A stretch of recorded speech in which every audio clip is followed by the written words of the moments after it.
যতই কাল বিলম্ব হোক না কেন, স্রষ্টা যখন কিছু পরিকল্পনা করেন, অপেক্ষা কখনো বৃথা যায় না। মন খারাপ করো না, কারণ চরম নিরুপায় মুহূর্তেই ঈশ্বর আশার বাণী দেন। ভুলে যেও না যে সবচেয়ে অন্ধকার মেঘ থেকেই সবচেয়ে ভারী বৃষ্টিটা আসে। কখনো যদি পরিবারের স্বার্থে নিজের কোনো ইচ্ছা বিসর্জন দেন, তবে আফসোস করবেন না। নিজেকে ভাগ্যবান অথবা ভাগ্যবতী ভাবুন, এই বলে যে আপনি পরিবারের জন্য কিছু করার সুযোগ পেয়েছেন। পৃথিবীতে বহু মানুষ আছেন যাদের পরিবার থাকলেও কিছু করার সামর্থ্য থাকে না, আবার কারোর সামর্থ্য থাকলেও পরিবার থাকে না। নির্দিষ্ট মানুষ পেলে পাখিও পোষ মানে, ভুলে যায় ওড়ার কৌশল। মানুষের জীবনে এমন একটি গুরুত্বপূর্ণ অংশ যা সবসময় জেগে থাকে, কখনো ঘুমায় না, আর তা হলো আশা। তাই হয়তো এখনো অনেক মানুষের কাছে বেঁচে থাকার একমাত্র অবলম্বন এই আশা। জীবনে আপনাকে কেউ যদি রাস্তা দেখাতে পারে, তাহলে সেটা হচ্ছে আপনার অভিজ্ঞতা। আর অভিজ্ঞতাটা খারাপ হতে পারে, আবার ভালো হতে পারে। কাজ করার আগে ভাবাটা বুদ্ধিমানের কাজ, করতে করতে ভাবাটা সতর্কতা, আর কাজ করে ভাবাটা মূর্খতা। সফল হতে হলে প্রথমে আমাদের নিজেদের ওপর বিশ্বাস রাখতে হবে।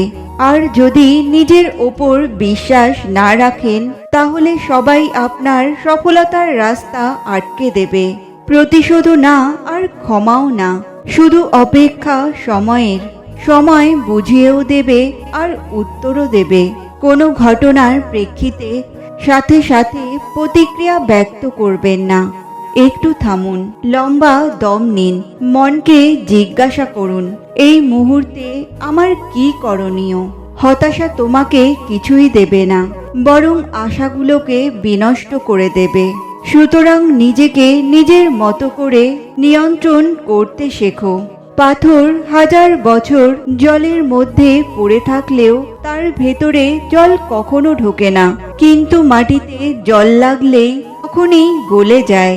যারা বিশ্বাসী তারা হাজার বিপদে পড়লেও হতাশ হয় না, কিন্তু অবিশ্বাসী মানুষের মন সামান্য কারণেই টলে যায়। মানুষ থেকে মানসিক রোগী বানিয়ে দেওয়া মানুষগুলোকে আজকাল আমরা ভালোবাসার মানুষ বলি। কত বোকা আমাদের হৃদয়! আজকাল মানুষ দুর্বলের সাথে বীরত্ব দেখায় আর সবলের চামচাগিরি করে। দোষটা আমারই। আমি 1 লাইন শুনি, 2 লাইন বেশি বুঝি, 3 লাইন কল্পনা করি, 4 লাইন স্বপ্ন দেখি, আর 5 লাইন কষ্ট পাই। বউয়ের বাবার টাকায় কেনা মোটর সাইকেলে চড়ে শিক্ষা প্রতিষ্ঠানে আসা শিক্ষক ক্লাসে রিডিং পড়ায়। যৌতুক নেওয়া সামাজিক অপরাধ। মানুষের মাঝে পরিবর্তন এসে গেছে। এখন মানব জাতি জগৎ সংসারের মায়াজালে আবদ্ধ হয়ে জীবন পার করে দিতে চায় না।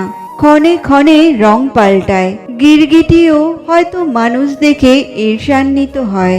হায় রে মানুষ, রঙিন ফানুষ। লম্বা সুতো আর লম্বা কথা সবসময় এলোমেলো হয়ে যায়। এই কারণে সুতো যতটা গুছিয়ে রাখা যায় আর কথা যত কম বলা যায়, ততই ভালো।